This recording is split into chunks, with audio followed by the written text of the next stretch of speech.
Boa noite a todos. Que a graça e a paz de Cristo Jesus seja sobre a sua vida, amém? Bom ver vocês aí, hein, Dani? Primeira vez na quinta, hein, cara? Alguma vez você me falou que ia vir, hoje você veio. Oi, Noah, tudo bem? Eu não tô cantando, tá, Noah? Porque eu saio do culto e ele fala: Gabi, eu vi você cantar hoje lá. O que vocês acham aí, gente, se eu cantar hoje? Meu Deus, acho melhor não. Mas eu creio que Deus está nesse lugar.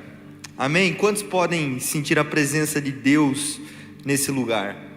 Glória a Deus. Eu creio que Deus tem algo especial para nós nessa noite. Normalmente o pastor Vini ora e faz a oferta. Hoje eu pedi para fazer, porque o texto que eu vou ler hoje, a introdução desse texto já cabe e casa muito bem com o momento da oferta. Então preste atenção, porque hoje a palavra da oferta está linkada com a palavra que eu vou trazer nessa noite, que está escrito lá em Eclesiastes capítulo 11, do versículo 1 ao versículo 6. Por momento nós vamos ler somente o versículo 1. Davi falou que mais vale um dia na presença de Deus, nos seus átrios, do que 1000 em qualquer outro lugar. Mas será que ele estava considerando que era um dia de 1 grau, 2 graus? Eu acho que vale mais que 1000. Um dia na presença de Deus, com o clima como hoje, talvez vale mais do que 1000. Não, brincadeira. A Bíblia diz que você não pode acrescentar nada às palavras e nem tirar. Isso aqui é coisa na minha cabeça, brincadeira. Mas vale um dia nos teus átrios do que 1000 em qualquer outro lugar. Então, como nós temos dito aqui, não teria lugar melhor para você estar nessa noite do que aqui na Quinta da Vitória, um lugar onde nós adoramos a presença de Deus e cremos que Deus tem algo especial para a nossa vida. O culto já diz, é Quinta da Vitória, e o nosso Deus, Ele é vitorioso. Jesus não morreu naquela cruz para que nós vivêssemos derrotados, mas Jesus viveu para que nós vivêssemos e tivéssemos vida e vida em abundância. Então eu creio que esse nome é profético para mim e para a sua vida, e que Deus tem vitória para o povo dele, porque Deus é vitorioso. Então nós vamos ler esse texto juntos, o versículo 1 somente. Hoje eu vou ler a Almeida 21, tá, né? Eu sempre uso a NVI, mas hoje a Almeida 21, se puder mudar para mim, só porque é a mesma que eu estou aqui na Bíblia, mas não muda o significado do texto. Lança o teu pão sobre as águas, porque depois de muitos dias o reencontrarás. Esse texto até parece um pouco sem sentido, mas ele está falando de você lançar algo sobre as águas, ou seja, você perder o controle daquilo ali, você está lançando, e ela diz que depois de muitos dias você vai reencontrar aquilo que um dia você lançou. Você pode perguntar o que isso tem a ver com a oferta. Nós podemos interpretar esse texto com dois significados, baseado no contexto antigo. O primeiro deles é que os navios mercadores saíam das cidades e iam em busca de negócios. Então pessoas que estavam desenvolvendo negócios naquela época precisavam tirar o seu recurso, lançar sobre aquele navio, sobre aquela embarcação, e depois de muitos dias, se tudo desse certo, voltaria a sua recompensa. Essa é uma interpretação. A outra interpretação é: no rio Nilo, nas épocas férteis, lançavam-se sementes sobre o rio, e quando digamos assim, o nível da água baixava, aquela semente caía num solo e produzia e frutificava.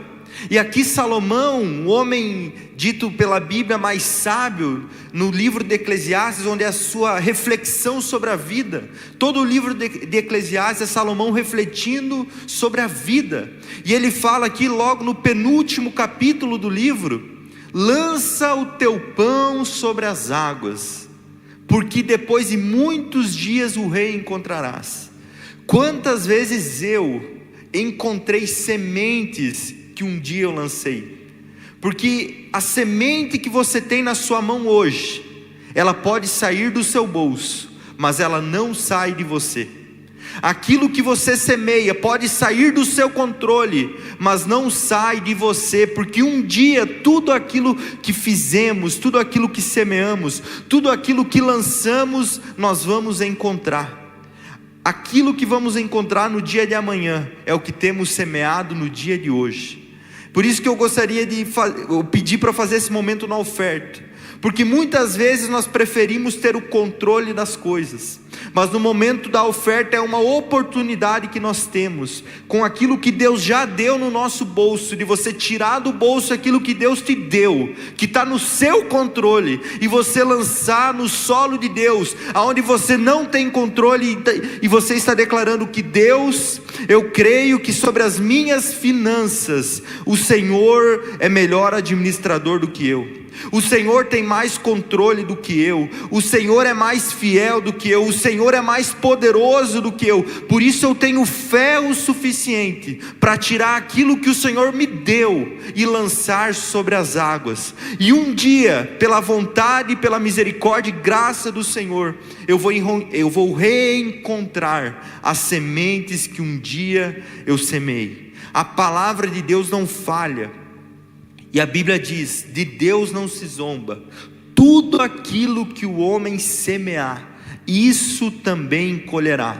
Não é por isso que nós deveríamos ofertar, porque vamos receber um dia a recompensa, mas nós devemos ofertar com a consciência que tudo que nós temos veio de Deus, e o ato de você ofertar é você estar reconhecendo que aquilo que você tem, você só tem porque Deus te abençoou. É por isso que a Bíblia diz que não se deve ofertar por ganância, não se deve ofertar por comparação, por constrangimento. Deus ama quem dá com alegria, aquela pessoa que de coração alegre e generoso entende e entrega aquilo que tem, na sua condição e na sua limitação, com coração alegre e feliz por aquilo que Deus tem feito.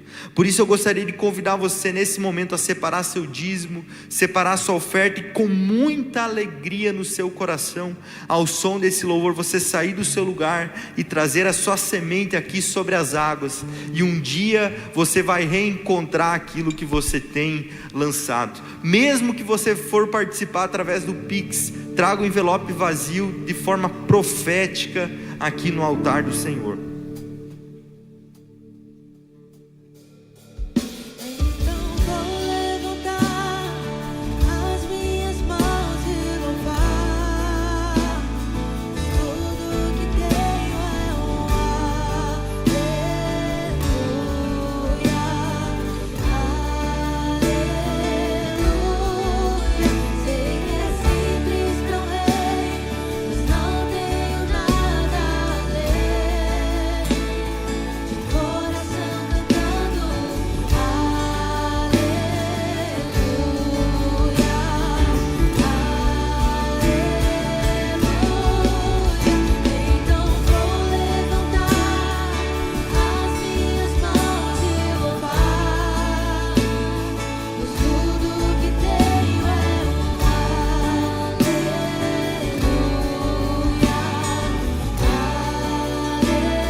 Glória a Deus. Quantos podem aplaudir ao Senhor?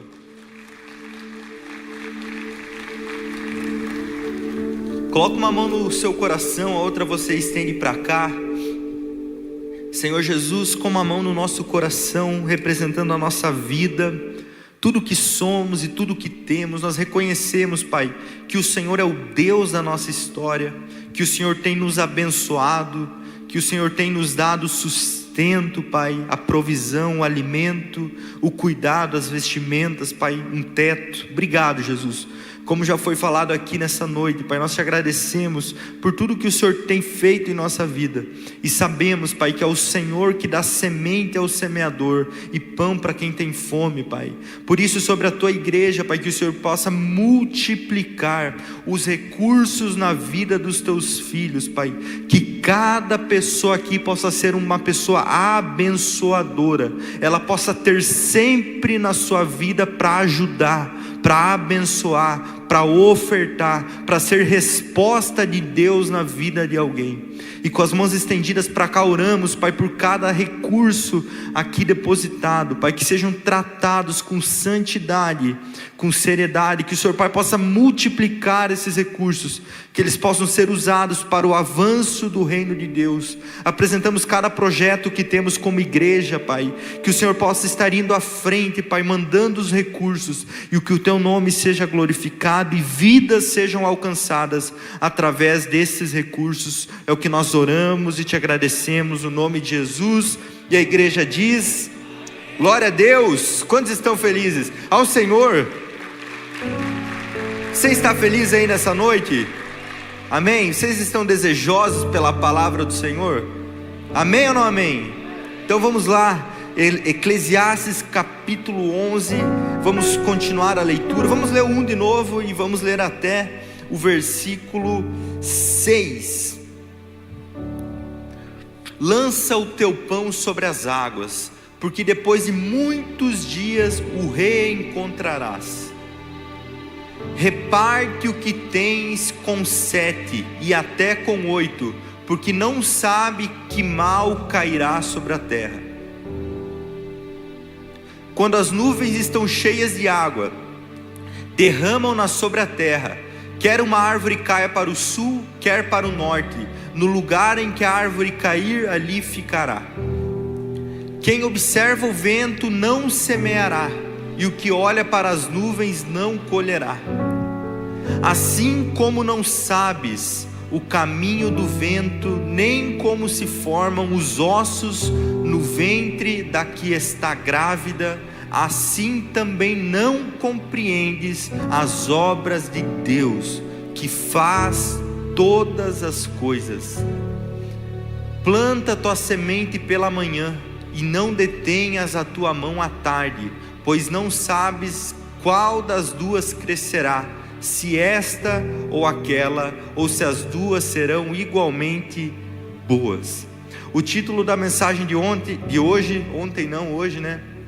Entender não, confiar sim. Talvez você veio para o culto hoje buscando uma resposta, e a resposta é que você não vai entender, mas que você precisa começar a confiar mais em Deus. Essa é a analogia que Salomão faz, inclusive usando a formação de uma criança no ventre materno.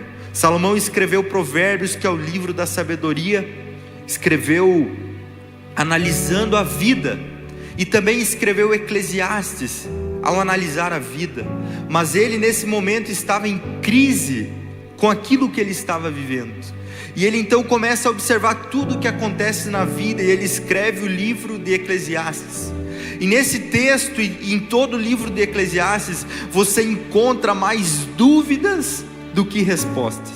Nesse texto você está lendo, você fala: meu Deus, eu não entendo lançar sobre as águas, repartir com um com o outro, trabalhar de manhã e trabalhar de tarde, porque eu não sei o que vai acontecer. Ele fala de muitas incertezas que nós temos na vida, mas ele também traz uma verdade, é que Deus é que faz todas as coisas.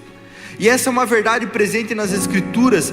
Deus tem os pensamentos mais elevados do que os nossos. Ninguém conheceu a mente de Deus. A Bíblia diz em Romanos 11: quem conheceu a mente do Senhor? Quem foi o seu conselheiro? Quem deu primeiro a ele para que lhe fosse retribuído? Porque dele, por ele, para ele são todas as coisas. Então Salomão aqui está refletindo sobre a vida. E o primeiro ponto que nós observamos é que na vida nós teremos incertezas. Não teremos certezas absolutas na vida, mas teremos incertezas. Quantos aqui têm resposta para tudo? Quantos aqui entendem muitas coisas que acontecem, ou não entendem? Tem coisas que entendemos, que temos uma explicação lógica, racional, científica, matemática, mas tem coisas que acontecem que nós olhamos e falamos: eu não entendo, eu não consigo compreender o porquê isso acontece, eu não consigo entender porque isso está acontecendo comigo. E são nos momentos de incerteza da vida que a nossa fé, ela é provada. Porque Hebreus capítulo 11 diz que a fé é a certeza das coisas que nós não vemos, mas nós esperamos. Porque se nós vê, não é mais fé. O conceito e a definição bíblica de fé implica que você não vai ver e você não vai entender, mas você precisa acreditar. Então, se você veio buscar uma boa notícia nessa noite, eu tenho para te dar: que você vai ter incertezas na sua vida, e você não vai ter resposta para tudo. Olha que legal essa boa notícia. Mas nós sabemos quem tem a resposta, e isso é um bom consolo, porque nós não estamos no controle, Ele está. Nós não temos todo o poder, Ele tem. Então essa é a nossa confiança e a nossa segurança. Por isso que no versículo 4 ele diz, olha lá, versículo 4: quem observa o vento não semeará, e quem olha para as nuvens não colherá. Você já conheceu aquela pessoa pessimista? Sabe aquela pessoa que tem que estar tudo assim, certinho no papel, desenhado para ela fazer alguma coisa, porque se não tiver, ela, não vou, porque não está do jeito que eu quero, porque esse tapete não está no lugar, não vou fazer. E Salomão, ele fala aqui que quem fica observando muito as circunstâncias não faz nada. Porque na vida é assim: quando você escolheu sua profissão, quando você escolheu com quem você casou, quando você escolheu a casa que você comprou, quando você escolheu o carro que você tem, escolhas na vida não quer dizer que nós temos todas as respostas. Muitas vezes a gente dá um passo de fé, porque você fala, olha, eu acredito que isso aqui vai dar certo, eu vou empreender, fazer esse investimento, fazer esse empreendimento, porque eu acredito que vai dar certo. E quem espera o momento perfeito para agir, não vai agir nunca. Inclusive tem uma ilustração muito legal, de um homem, ele era, sabe aquele homem que não escuta quase nada de um ouvido, e do outro ouvido ele é surdo, não escuta. Dele não escutava rádio, de um olho ele era cego, do outro era quase cego, então ele também não lia jornal. Só que ele fazia algo muito bem, ele fazia cachorro quente bem. Então ele começou a vender cachorro quente, e as pessoas começaram a gostar do cachorro quente dele. Então ele, vendendo ali o cachorro quente, foi lá, começou a fazer o pedido maior de salsicha, comprou um equipamento maior, ampliou o seu estabelecimento, e as coisas foram acontecendo na vida dele, porque ele tinha uma boa matéria-prima, as pessoas gostavam, ele era atencioso, e isso fez ele prosperar. Inclusive com os recursos que ele galgou ali do seu cachorro-quente, ele pagou os estudos, pagou a faculdade do seu filho, faculdade de economia. O filho foi lá para a faculdade de economia, o pai vendendo cachorro-quente, e ele pagou a faculdade, o filho formou com o dinheiro do cachorro-quente.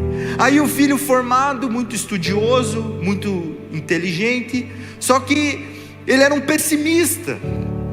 E aí ele chegou, pai, fui para a faculdade, estudei, e os noticiários estão dizendo, no rádio está dizendo que está vindo uma recessão econômica por aí, está vindo uma crise por aí, está vindo tempos difíceis por aí, então olha, eu acho que é melhor o senhor rever aí o seu negócio. E o pai falou, olha, eu não estudei, não li, sou meio cego, meio surdo, meu filho estudou, ele deve saber do que ele está falando. Então o pai começou a diminuir os pedidos de carne, começou a diminuir o volume de trabalho, por conta da informação que o filho havia lhe dado. Então passou algum tempo, de fato ele constatou que as vendas diminuíram, e ele chegou para o filho, olha filho, realmente, os economistas estavam certos, estava vindo uma recessão por aí, a gente está vivendo agora essa crise aqui no nosso estabelecimento. Muitas vezes é melhor nós não ver e não ouvir, é melhor nós fazer, porque muitas vezes nós temos ouvido o que não deveria ouvir, e olhado para o que não deveria olhar, e isso tem nos paralisado de fazer aquilo que Deus está esperando de nós. Deus nos chamou para nos mover, Deus nos chamou para fazer algo em nome dEle, Deus nos deu autoridade dele sobre nós. Nós somos a imagem e semelhança de Deus, mas às vezes nós estamos tão olhando os noticiários, ouvindo tanto aquela pessoa do teu trabalho, que nada agrega, só te traz notícia ruim. Você sabe aquela pessoa que você chega feliz, cara, você está feliz, um dia feliz, acordou bem. Tem dia que você acorda mal, mas tem dia que você acorda feliz, está alegre. Você olha para o cachorro, meu, que cachorro bonito. Você olha para a tua roupa, ó, que roupa boa que eu tenho. Você está feliz. Você chega do lado de alguém, cara, é igual ali sugar a tua energia. É igual, você murcha. Pessoa pessimista, pessoa que só olha a negatividade, pessoa que só olha o lado ruim. É a história do copo, o copo está pela metade, para ela está vazio. O otimista vê o copo cheio e o pessimista vê o copo vazio. E Salomão está trazendo essa realidade sobre a nossa vida, que se nós ficarmos observando muito as circunstâncias, nós não vamos fazer nada. E quem não faz nada, está dito ali, não colhe nada. Porque se você fica esperando o tempo certo, você nunca vai lançar a sua semente. Se você fica esperando o tempo certo, você nunca vai dar aquele passo que você precisa dar. Se você fica esperando o tempo certo, você nunca vai fazer aquilo que Deus tem te incomodado para fazer. Isso requer de nós fé. Isso requer de nós atitude. Por isso que Davi, o salmista, disse: aqueles que semeiam com lágrimas colherão os seus feixes com júbilos de alegria, com cântico nos lábios. Eu quero declarar sobre a sua vida que mesmo nos momentos difíceis que você possa estar vivendo, você vai lançar a sua semente.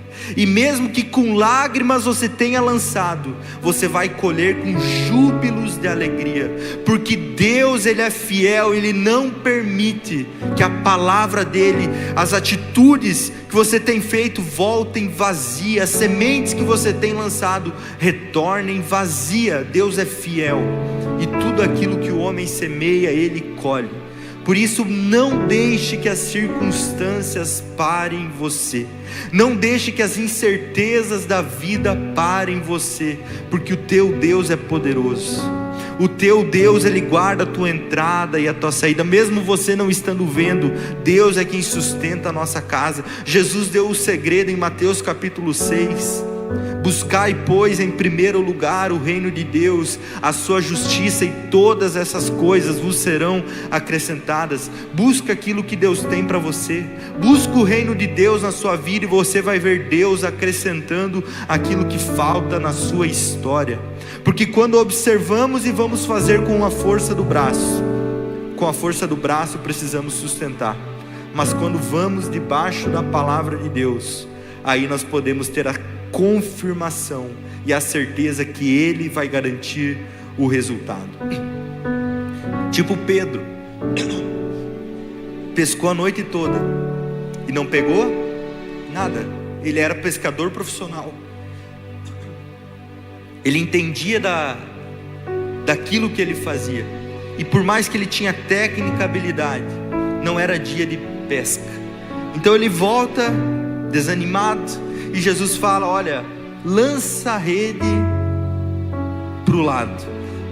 Ele com as redes limpas. E ele fala: quem entende imagino eu, né? Quem entende de pesca sou eu. Quem sabe disso aqui sou eu. Pesquei a noite, observando ele poderia ter feito isso, mas ele falou: Senhor, eu pesquei a noite toda, mas sobre a tua palavra eu vou lançar. E sobre a palavra de Deus ele lançou. E o barco quase afundou com a quantidade de peixes que ele pegou. Ele teve que chamar um amigo. Deus prosperou ele, prosperou o amigo, porque ele lançou debaixo da palavra de Deus. E legal que depois Jesus pede. Jesus é meio irônico, né? Pedro não tinha nada, e Jesus falou: ó, pesca. Pescou. Daí depois que ele pescou, negócio bom, Jesus falou: agora larga tudo e me segue. Jesus é irônico, porque por que ele não pediu para largar tudo e seguir antes de multiplicar? Seria mais fácil. Mas às vezes é assim, Deus trabalha de formas que eu e você não entendemos, mas é a forma que Deus trabalha na minha e na sua vida. Por isso, quando observamos as circunstâncias, as coisas, muitas vezes nos paralisamos, porque esperamos que Deus vai agir na minha vida como Deus agiu na vida da pessoa do meu lado. Só que o nosso Deus, meus irmãos, é um Deus de novidade. Deus, Ele não está preso numa caixa. Não é porque Ele fez de um jeito ontem que Ele vai fazer do mesmo jeito hoje. Deus, Ele está fazendo algo novo. Isaías fala no seu livro: eis que faço algo novo, vocês não podem perceber. Deus coloca coisas novas. Deus é Deus de novidade. Deus quer trazer coisas novas sobre a minha e sobre a sua vida, mas precisamos nos mover crendo nisso e não olhando circunstâncias, não nos comparando com situações, porque se nós for olhar o cenário, muitas vezes nos desmotiva. E é isso que ele está dizendo aqui no versículo 4.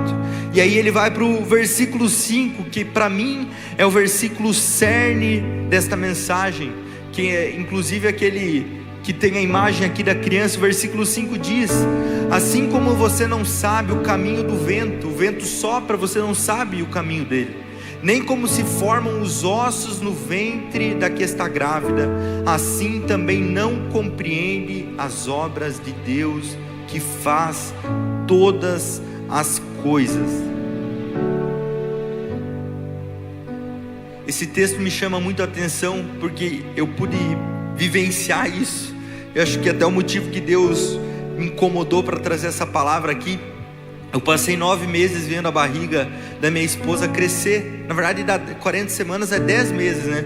Ensinaram nós errado, falaram que criança nasce de 9, mas 40 semanas é 10 meses, porque agora você não conta mais semana, né? Você não conta mais meses, você conta semanas. Então eu fiquei observando, e hoje eu pego a Esther no colo, eu olho, eu falo: meu Deus, como pode essa criança que você ama tanto, você não consegue explicar, não é, César? Chega até a doer, cara. Fico bobo, a Rebeca ficou me mandando vídeo de tarde, fica olhando, fica bobo. E eu fico pensando, cara, ela foi formada no ventre da minha esposa. Como explicar um negócio desse? Como começa pequeno, James? Você vai lá no ultrassom, cara, é pequeno, você vê os dedinhos pequenos e vai crescendo, e de repente está no teu braço. É coisa que parece que não é de acreditar. Se você não vive, não dá de acreditar. Você fala: não é verdade um negócio desse. Mas é assim que Deus traz a vida. E Salomão está dizendo que assim como nós não entendemos, como uma criança, o Apolo está sendo gerado no ventre, você não entende, mas ele está crescendo, está desenvolvendo, está sugando a energia da mãe, está sugando as forças da mãe, e o pai tem que aguentar. Só pensam na mãe, mas não olham para o pai. Mas é complexa a situação. Mas Deus dá graça, gente, Deus dá graça. E assim a vida vai sendo formada.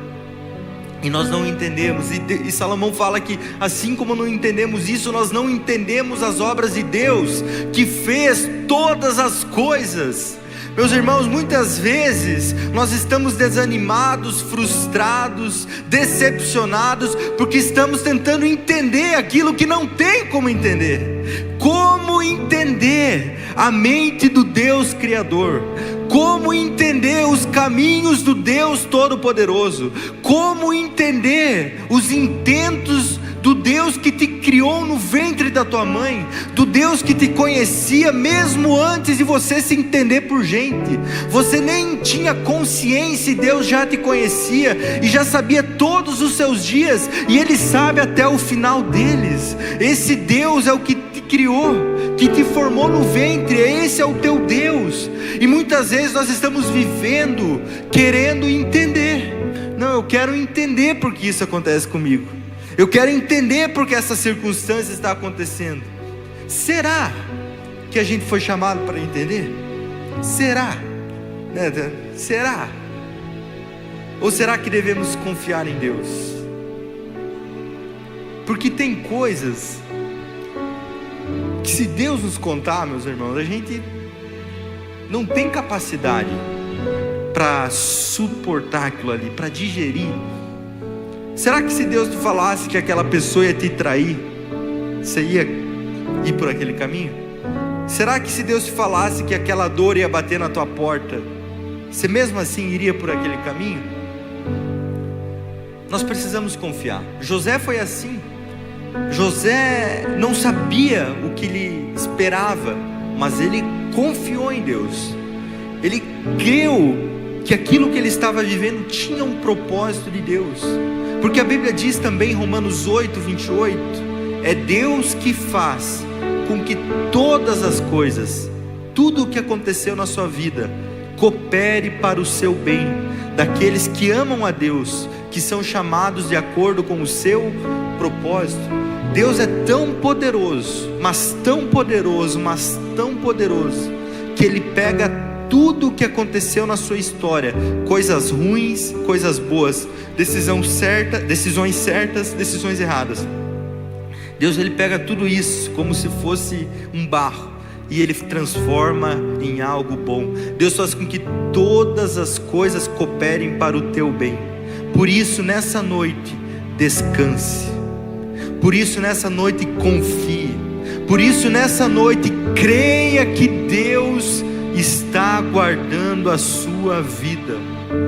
Mas como assim? Eu não sei, mas Deus está.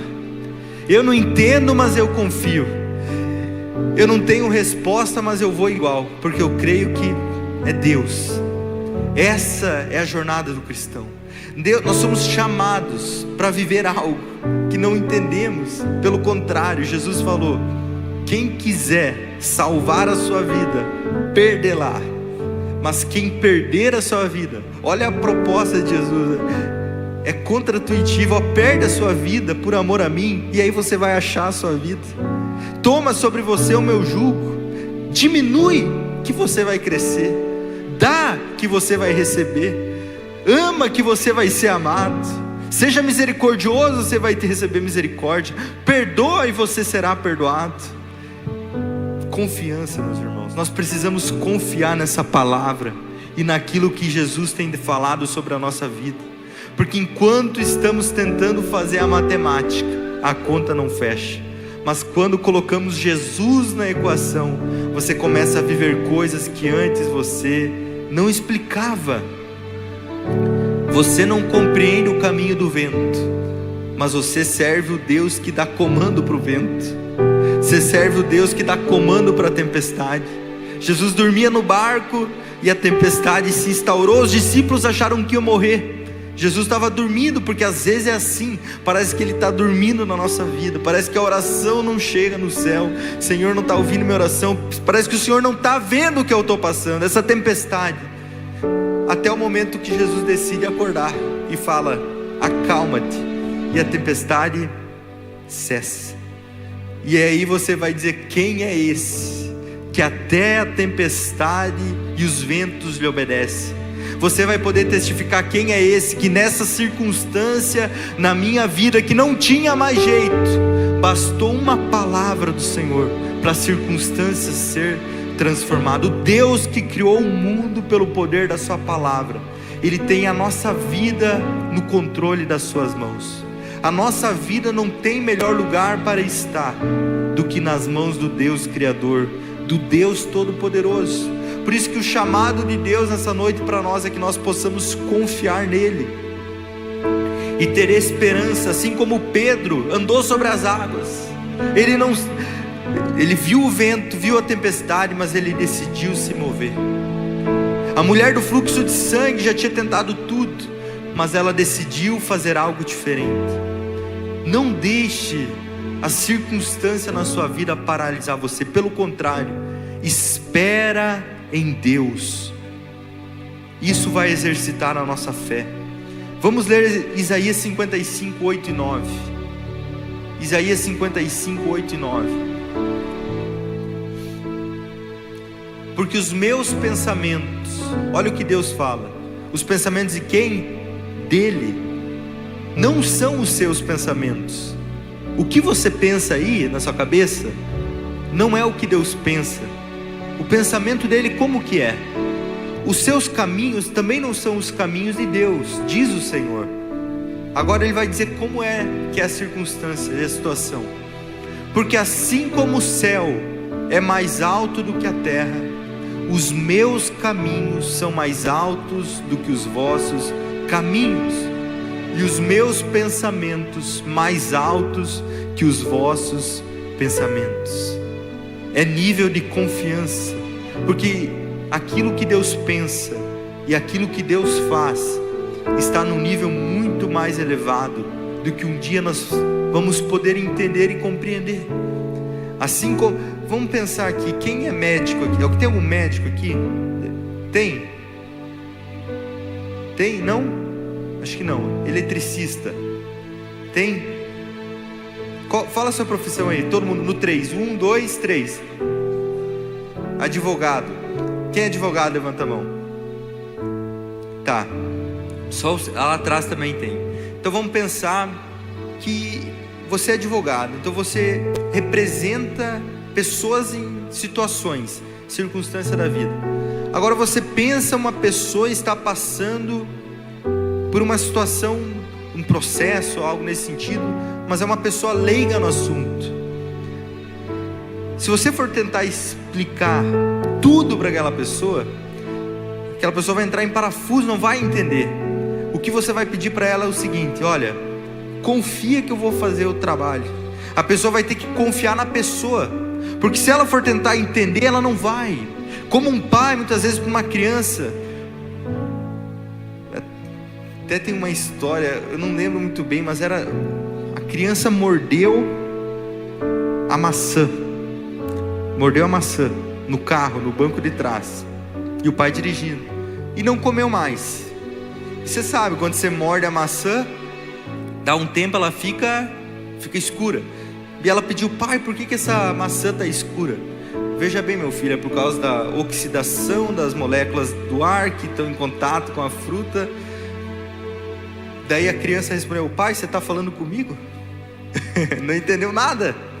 Porque seria assim, se Deus tentasse explicar os caminhos dele para nós. Deus ia falar: ó, eu vou fazer isso aqui, para fazer isso aqui, para fazer isso aqui, para chegar aqui. Você vai ficar: Deus, você está falando comigo? Não estou conseguindo entender. Porque os caminhos dele, meus irmãos, é mais elevado.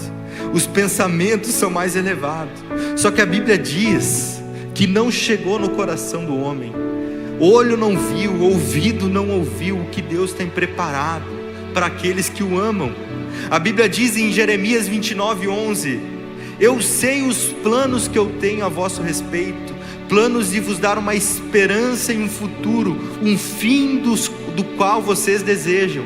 Por mais que nós não vamos entender o processo, nós precisamos crer e confiar que Deus sabe o que Ele está fazendo na minha e na sua vida. Deus, Ele sabe os caminhos que Ele está nos colocando. Deus sabe os pensamentos que Ele tem sobre mim e sobre você. A pergunta que eu faço para você nessa noite é: você tem a ousadia de confiar e crer em Deus? Ou você prefere fazer as coisas do seu jeito? Olhar menos para as circunstâncias e mais para Deus. É o que o salmista fez no Salmo 27:1. Vamos ler juntos, Salmo 27:1. Estamos caminhando para o fim. Salmo 27:1. Olha o que o salmista diz: o Senhor é a minha luz e a minha salvação. Quem temerei? O Senhor é a força da minha vida. De quem eu terei medo? Será que se nós hoje começar a olhar mais para Deus e menos para as circunstâncias, nós não vamos ter a ousadia, a fé e a convicção que o salmista teve nesse salmo, de dizer: ó, se Deus é por mim, quem será contra mim? Se Deus é quem justifica os seus filhos, quem intentará acusação contra os escolhidos de Deus? É Deus que nos justifica. Se Deus está na minha vida, por que devo eu temer o que está fora? Se Deus está comigo, por que eu devo temer o perigo? Por quê? Quem vai me separar desse amor? Paulo falou: não tem nada, nudez, perigo, espada, fome, perseguição, não tem nada que pode nos separar do amor de Deus que está em Cristo Jesus. Então a pergunta para nós essa noite é: será que Deus está na nossa vida? Porque se Deus está, a gente não deveria temer as circunstâncias, nós não deveríamos temer o dia de amanhã. Mas é difícil, né? Porque a gente chega em casa, você começa a pensar: olha, como é que eu vou fazer? Ansioso, preocupado. Mas Deus tem um convite para nós essa noite. E eu vou ler esse texto para nós encerrarmos. O convite muito simples, Provérbios 3, do 5 ao 8, para nós encerrarmos. Provérbios 3, 5 ao 8. Você pode se colocar de pé para parecer que está acabando. Está frio, né? Hoje está mais fraco. Está acabando, gente, de verdade. Provérbios 3, 5 ao 8. Olha só a proposta. Confia no Senhor. Para você isso essa noite, confia no Senhor. Mas só não é só confiar no Senhor.